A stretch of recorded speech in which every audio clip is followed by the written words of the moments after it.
So are we recording? Hello, everyone, and welcome to this new episode of Coming Home, Life After Semester at Sea. My name is Viviana Premazzi. I was Intercultural Communication Specialist for Voyage 134. Together with me, there is Emma DeCaro, ASL Interpreter. And today we have a very special guest from our faculty community. There's Tamika. We're very happy to have you and I was very happy to share the voyage with you. The first question is actually if you want to introduce yourself to our viewers. Yes, thank you so much for having me, Viviana and Emma.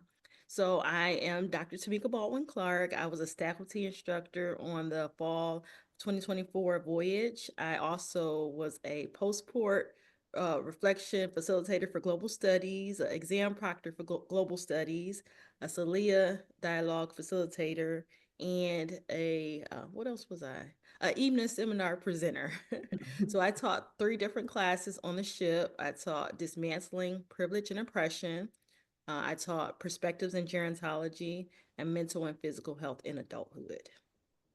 Thank you. Thank you so much. And I think already from this introduction, people can understand how much you contributed to our voyage.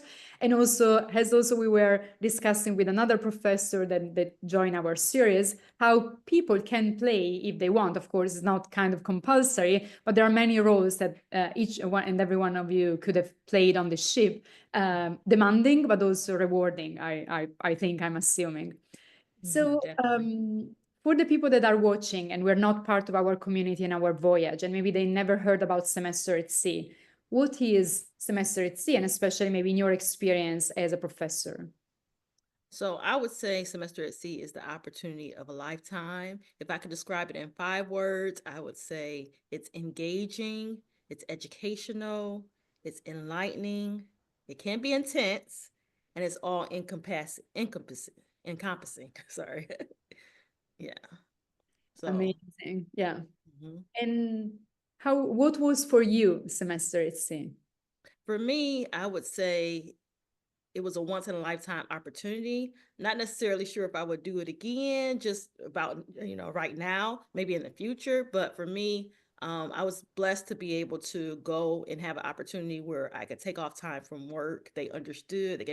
They approved my sabbatical and go explore the world. Not only just as a professor in social work, but also as a mom, as a wife. I was able to bring my husband and my son with me, and all 3 of us, enjoyed ourselves tremendously.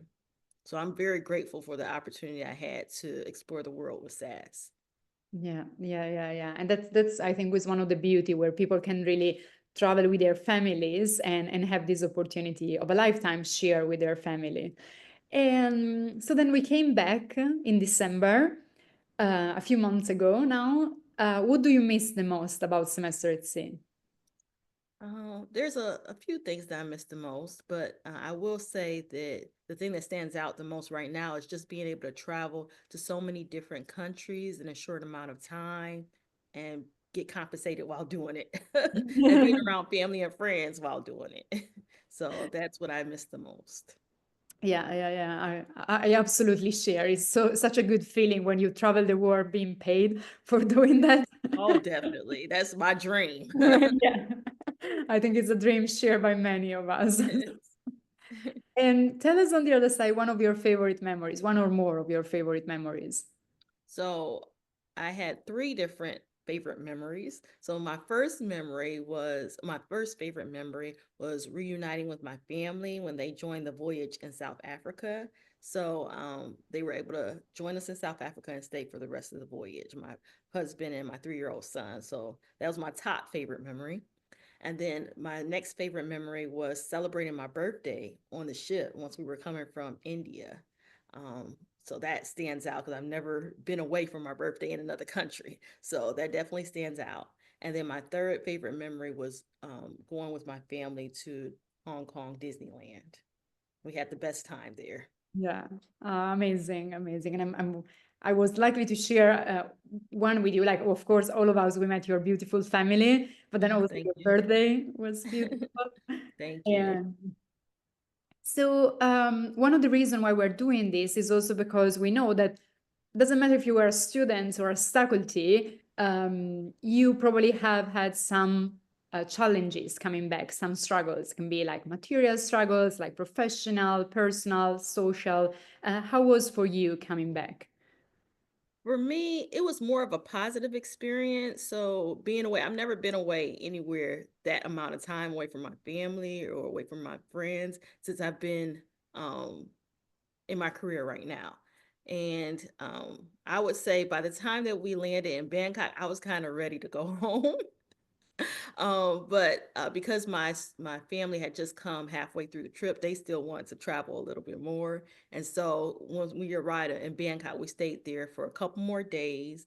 And then from there, we went to Bali and stayed for a few days. And then from there, we flew back to the US and we had a 24-hour layover in Taipei.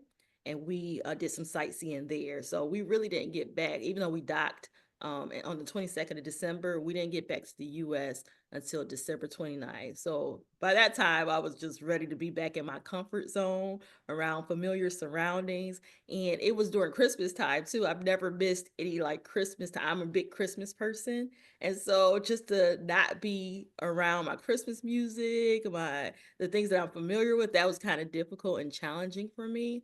And then when I got back, I only had 3 weeks to prepare before I started teaching at my current university. So that was kind of challenging because I wanted a little bit more time to readjust to being back home.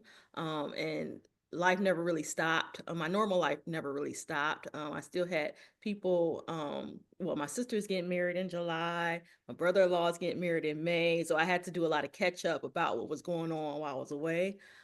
So those were some of the challenges that I experienced. But overall, it was a positive experience just being back at home. Mhm. Good. That's important to hear. And then it's also interesting. Some other also mentioned this kind of like buffer zone between like disembarking and then getting back to a normal, demanding life, like, again, academic, professional, and family duties that we have and support that people need from us. So after now, like 2 months, that maybe 2 months or more have passed, any strategies to that you are or as a family also that you have used to readjust to your life? So, excellent question. I would say for those who might be struggling or are thinking about ways to readjust, use SAS as a foundation to further your career, further your academic experiences, to really use it to the best of your ability to mend broken relationships, develop new friendships, just really continue to share your experiences with others and make it known that you traveled the world, you had this awesome experience, and you want to share it with as many people as possible. So that's what I've been using it as. It's like a foundation upon which to build further my career. And so since I've been back, I've given 2 presentations on my SAS experiences. I'm going to be a guest speaker for your course, Viviana. I am doing this podcast. I was invited to be to lead a student group, a group of students to travel to a different country. So I've been asked in a lot of different capacities to speak about my experiences, and I love sharing. So I always welcome the invite. Yeah.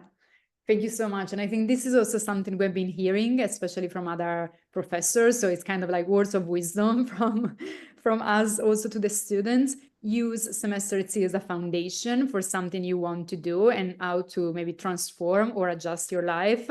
And I think that's beautiful. And even more, someone also said, even better if you come with this plan on the ship. And so you kind of also use, because 4 months, it seems a long time, but actually it's very short. And so having also your goal in mind, like building network or how to use this experience after, it can really also be very helpful. Thank you so much. I'm also looking forward for you to come to my class. Um, Thank you again for sharing. And thank you everyone for watching this episode. And thank you, Emma. See you next time. Thank Bye. you, Viviana. Thank you, Emma. Bye bye. Bye.